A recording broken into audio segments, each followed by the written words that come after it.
Good morning, brothers and sisters. Welcome sa ating Bible Reflection. Ang ating tatalakayin ngayon ay the parable of the 10 gold coins. Before we start, let's have a short prayer in the name of the Father, the Son, and the Holy Spirit. Amen. Come, Holy Spirit, fill the hearts of your faithful and enkindle in them the fire of your love. Send forth your Spirit, and they shall be created, and you shall renew the face of the earth. O God, whom by the light of the Holy Spirit have instructed the hearts of men, grant that by the same Holy Spirit we may be truly wise and ever enjoy His consolations. Through Christ our Lord. Amen. In the Father, the Son, and the Holy Spirit. Amen. Okay, let us start. The Holy Gospel of Jesus Christ according to St. Luke, chapter 19, verse 11 to 28. While people were listening to Jesus speak, he proceeded to tell a parable because he was near Jerusalem, and they thought that the kingdom of God would appear there immediately. So he said, "A nobleman went off to a distant country to obtain the kingship for himself, and then to return. He called 10 of his servants and gave them 10 gold coins, and told them, 'Engage in trade with this until I return.' His fellow citizens, however, despised him and sent a delegation after him to announce, 'We do not want this man to be our king.' But when he returned after obtaining the kingship, he had the servants called to whom he had given the money, to learn what they had gained by trading. The first came forward and said, 'Sir, your gold coin has earned 10 additional ones.' He replied, 'Well done, good servant. You have been faithful in this very small matter. Take charge of 10 cities.' Then the second came and reported, 'Your gold coin, sir, has earned 5 more.' And to this servant he said, 'Take charge of 5 cities.' Then the other servant came and said, 'Sir, here is your gold coin. I kept it stored away in the handkerchief, for I was afraid of you, because you are a demanding person. You take up what you did not lay down, and you harvest what you did not plant.' He said to him, 'With your own words I shall condemn you. You wicked servant, you knew I was a demanding person, take up what I did not lay down, and harvesting what I did not plant. Why did you not put my money in a bank? Then on my return I would have collected it with interest.' And to those standing by he said, 'Take the gold coin from him, and give it to the servant who has 10. But then said to him, 'Sir, he has 10 gold coins. I tell you, to everyone who has, more will be given. But from the one who has not, even what he has will be taken away. Now, as for those enemies of mine who did not want me to be as their king, bring them here and slay them before me.' After he had said this, he proceeded on his journey up to Jerusalem." The Gospel of the Lord. Praise to you, O Lord Jesus Christ. Okay? So, isa-isahin natin kung anong ibig sabihin ng passage. Kung napansin nyo, ang sabi dito, they thought that the kingdom of God would appear there immediately. Huh?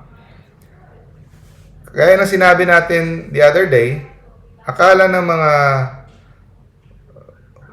Jews, mga Pharisees, kahit pa yung mga disipulo niya, di pa nila masyadong naintindihan kung ano yung kaharian during the time. Akala nila darating na sa pagdating ni Jesus, kasama niya he will install, he will establish the kingdom. Parang si Jesus ay political na hari na ibabalik niya ang dating sigla ng Jerusalem, no? At itataboy na yung mga Roman Empire. Yun ang akala nila, no?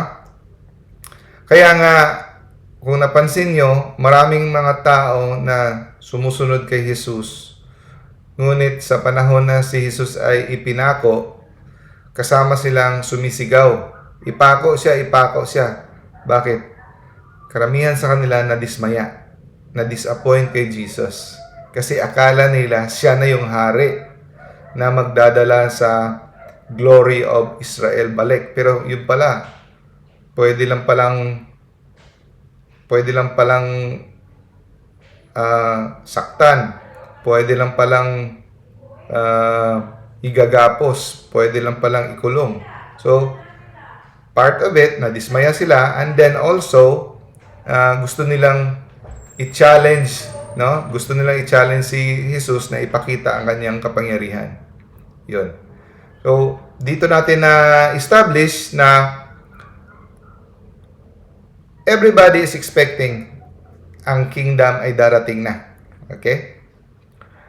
Pero, ang sagot ni Jesus ay sa pamamagitan ng parable, aral, no?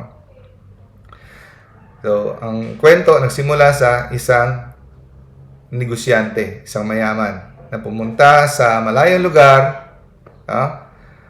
Para kunin niya, tanggapin niya ang kanyang pagkahari. So, meaning, kukurunahan siya doon. Pupunta siya sa malayong lugar, kukurunahan siya.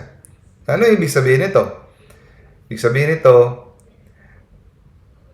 pinapahiwatay niya sarili niya na siya ay aalis sa mundong ito, pupunta siya sa malayo, mamamatay siya, di ba? Si Kristo, kamatay niya. Sa prayer natin sa Apostles' Creed, I believe in God, no? He rose again, seated at the right hand of the Father. Yung seated at the right hand of the Father, ibig sabihin niya, tinanggap niya ang kanyang korona, yung pagkahari sa mundo, no? And He will come again to judge the living and the dead. Di ba? So, to obtain the kingship for Him. So, kailangan niyang pumunta sa Ama, upo sa kanang kamay ng Ama, and then i-establish ang kanyang kingship. No? Babalik siya. Yan ang ibig sabihin. Tapos, itong 10 servants na ito, it represents us. Tayong lahat. 10 sa numerology sa Hebrew, it also means complete. Lahat tayo. 10. Lahat tayo binigyan ng talents. Or, dito, nire-represent ng gold coins. Binigyan tayo ng kakayahan. Kung hindi man pera, talento. No? Magaling magsulat, magaling magsalita, magaling mag-ayos, magaling mag-karpintero, magaling maglaba, magluto, o ano. Magaling magpatawa, magaling mag-entertain. Marami tayong talent, kada isa sa atin. Kada talent na yon, sisingilin tayo. No? Maghihingi ng si Lord ng accounting kung paanong ginawa sa mga talent. No? Now, sabi niya, alis ako, bigyan ko kayo ng talents, itong gold coins, palagawin niyo to, padamihin niyo, i-invest niyo, i-invest. Pabalik ako, titingnan ko kung ano yung ginawa niyo sa mga talents. Okay? At meron din ditong mga tao na ayaw siyang maging hari nila. We do not want this man to be our king. Sino to? Ito yung mga taong lahat na mga hindi tinatanggap si Kristo na anak ng Diyos. Na maging siya yung Mesiyas. Kagaya ng mga Pariseo. Karamihan sa mga Hudyo sa panahong yon hindi tinatanggap. Hanggang ngayon, marami pa rin mga Hudyo ang hindi tinatanggap si Kristo na Mesiya. No? At hindi lang sa mga Hudyo na hindi tumatanggap kay Jesus, lahat ng mga tao, yung mga atheist, hindi tumatanggap, lalo na mas masahol, hindi tumatanggap na may Diyos. No? Niyuyurakan ang pagkatao o pagka-Diyos ni Jesus. No? Okay, let's move. So, pagdating ni Jesus sa second coming, magtitipon lahat ng mga tao sa harap. Mag-accounting siya, judgment. Lahat tayo harap. Tatanungin tayo, anong ginawa mo sa iyong talento, sa blessing, sa mga grasya, lahat ng mga gift na binigay ni Lord sa iyo. Okay? So, yung isang grupo, sabi, 5 coins. At 10 coins ang Yung iba, 5 coins. Na? Okay. Now, sa parable na ito mga kapatid, makikita natin may tatlong grupo. Tatlong klaseng tao. Yung una, yun may mga sumunod sa utos ng master na palaguin nyo. Sa pagbalik, yung dalawa kasi yung ibig sabihin ng pagbalik. Pagbalik ni Kristo on the second coming or pag ikaw ay namatay na. Pag namatay ka, haharap ka kay Kristo. Yeah? Pag ikaw ay namatay na at haharap ka sa hukom kay Kristo, tatanungin ka sa mga ginawa mo kung napalago mo ba ang mga talento na binigay sa iyo. Walang taong magsasabi na wala akong talento. No? Kahit anong hirap mo pa, kahit anong pangit mo pa para sa sarili mo pa, tingin mo wala kang talento, meron at meron. Siyempre, hindi equal ang pagsingil ni Lord. Depende kung sa anong binigay niya. Kung binigyan ka ng konti rin ang i-expect niya sa iyo. Kung marami, marami rin. Okay? Now, ang pangalawang grupo ay yung mga tamad. Hindi nila sinunod ang utos na palaguin. Ang pangatlong grupo, yung mga hindi talaga tinatanggap si Kristo. Balik tayo sa unang grupo. Sino tong mga taong to? Itong mga sumunod sa utos ng master.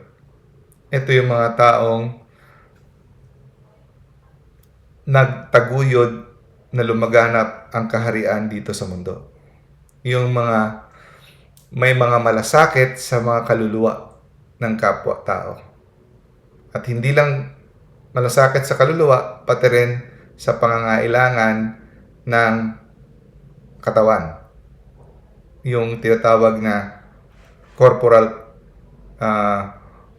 works of mercy at saka spiritual works of mercy. Yung spiritual works of mercy, yung pangangailangan ng tao sa kanyang kaligtasan. Corporal works of mercy, pangangailangan ng tao upang siya mabuhay ng may dignidad. So, God calls us hindi lang para to expand His kingdom, na marami ang papasok sa kaharian, magiging Katoliko, magiging Kristiyano, at tatanggap ng pananampalataya, kundi itong mga talent na binigay niya sa atin is a command of love. Ano ibig sabihin ng command of love? Ibig sabihin nito na yung buhay natin, yung mga talento na binigay ni Lord sa atin, kahit yung talent sa ating paghanap ng pera, gano'n, dapat ito ay makakaapekto sa buhay ng iba. It will have an eternal difference in the lives of others. Makakaapekto. Matutulungan natin sila na guminhawa ang kanilang buhay dahil sa atin. Kasi itong mga taong to, lahat nagdarasal sa Diyos. Paano mo sasagutin ng Diyos ang mga dasal, ang mga kahilingan ng mga tao na nangangailangan sila ng tulong? Sa pamamagitan ng tao rin. Gagamitin ni Lord ang tao para sagutin ang dasal. For example, Lord, wala akong pambiling bigas. So, yung ikaw, uutusan ka ni Lord through inspiration from your heart to help this man. Kasi pag nagdasal ang tao ng kailangan niya ng pagkain, hindi naman mahuhulog galing sa langit yung pera o bigas. Gagamit siya ng tao. So, tayo yon, no? So, sa pamamagitan ng ating mga blessing, sa ating mga sobra labis sa ating mga blessing, kailangan nating i-share. Kasi tayo ang dadaloy sa atin, no? Sa pamamagitan natin, masasagot ang kanilang mga panalangin. Okay? Now, ang ikalawang grupo, yun ang mga sabi niya. Anong sabi ng pangalawang grupo? Basahin natin yung pangalawang grupo. Sir, binigyan mo ako ng gold. Example, binigyan siya ng 2. Sir, eto sir, ang gold mo, 2 pa rin. Na? Tinanong siya, bakit 2 pa rin? Tinago ko sa aking panyo kasi natatakot ako na baka mawala. No? Baka mawala ako pa. So, sinigurado ko lang. At eto, 2. Walang bawas yan, sir, ha? No? Walang bawas yan. Okay. Kung titingnan mo, kung hindi mo iniintindi sa kagaya sa pag-iisip ng Diyos, sabihin mo, parang okay lang, di ba? Kasi hindi nabawasan. Yung talent na binigay, bumalik, ganun pa rin. Pero hindi. Hindi nagustuhan ng Diyos. Hindi nagustuhan dito sa parable ng amo. Anong sinabi niya? You wicked servant. No? No? Nagalit. Kasi ano ang utos ng master? Palaguin. Hindi niya pinalago. Bakit? Dahil tamad siya. No? O natakot siya. At saka may dugtong pa siya. No? Sabi niya, kukunin mo yung ginansya, no? Yung tubo na hindi mo naman pinaghirapan. Parang kinikwentahan niya pa si Lord. No? Ito yung mga taong kinikwentahan si Lord. Ito yung mga taong pinaghirapan ko to. Akin to. No? May mga tao na, o nga, marami akong pera. Pero dahil to sa aking magaling magdalang negosyo, bakit ko ibibigay sa kanila? Hindi nila to pinaghirapan. No? Hindi nila to pinaghirapan. Ako ang nagkayod nito. Ito yung mga rason ng mga tao na sinabi niya na you get the harvest of the seed that you did not plow. No? Hindi mo pinaghirapan. Ito yung mga rason ng mga tao. No? Na ang damot-damot. So, hindi nila napalago ang talento na binigay, hindi sila nagsipag, hindi sila nag-strive out of fear. Okay? Mga kapatid, fear is paralyzing. Ayaw mag-share, mag-evangelize. No? Diyan na sila sa kanilang bahay. Ano na sila? Libang-libang lang sila. Nood ng TV, kape-kape, with friends. Walang ginawa para ma-advance ang kingdom ni Lord, para ma-expand. Hindi sila sumasali sa activities sa simbahan. Hindi sila kung sa Bisaya pa, naningkamot.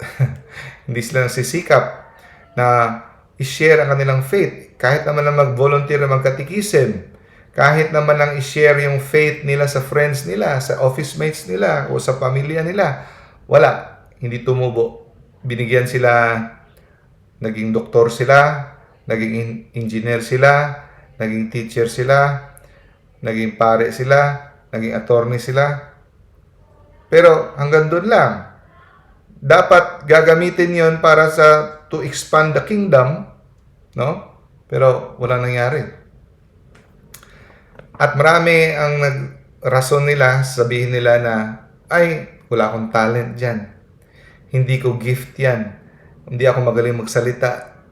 Paano kung share ko yung faith, ipapersecute ako? Baka sasabihin nila, baliw ako. Baka sabihin nila, do ka ba, corny-corny mo, mawawalan ako ng friends. So, marami, out of fear, no? Pero serving God, mga kapatid, kailangan ng tapang. At ang tapang na yan ay galing kay Lord. Requires courage. Isa pang rason, walang lain.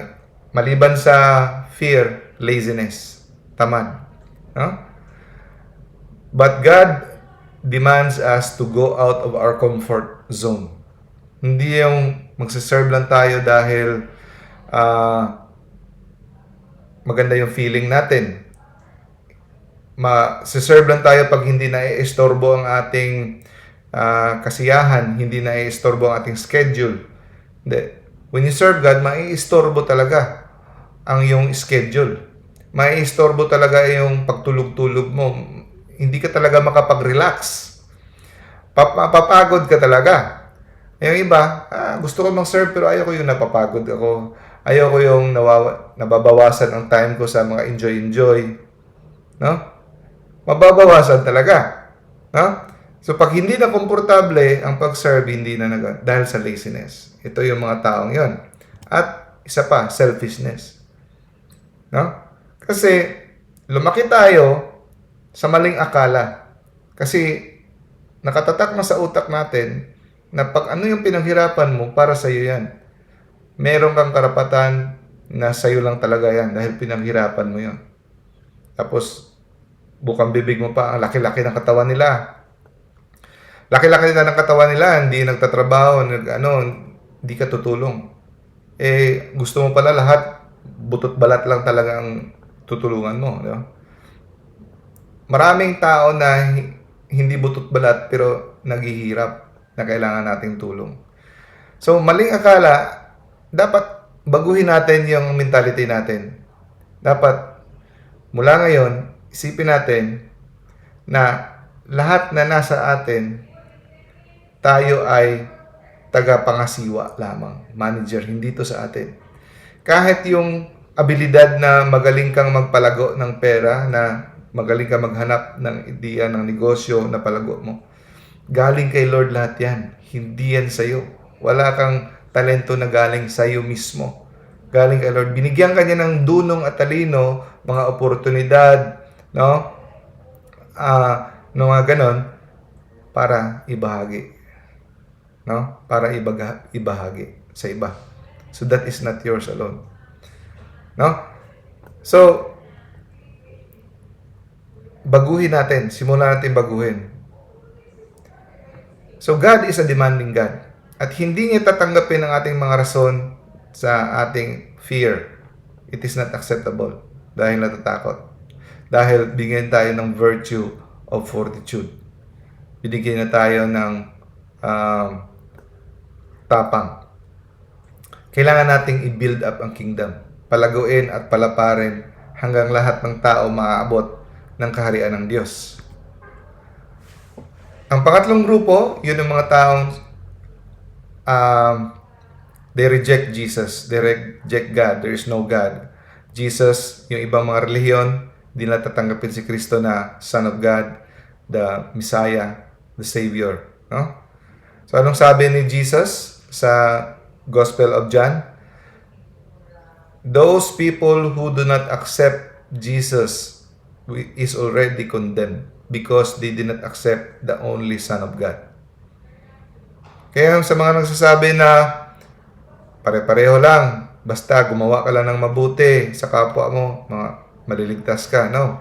Kahit gumawa ka pa ng mabuti sa kapwa mo, if you reject Christ or you are separated from Christ because of grave sin, mortal sin, hindi ka maliligtas. Sabi ni Jesus, abide in me. No? Abide in me and I will abide in you. Anyone who does not abide in me will be thrown into the fire. Ano ibig sabihin sa Tagalog ng abide? Manatili kayo sa akin. Manatili kayo nakahawak. Hindi ka pwedeng bibitiw.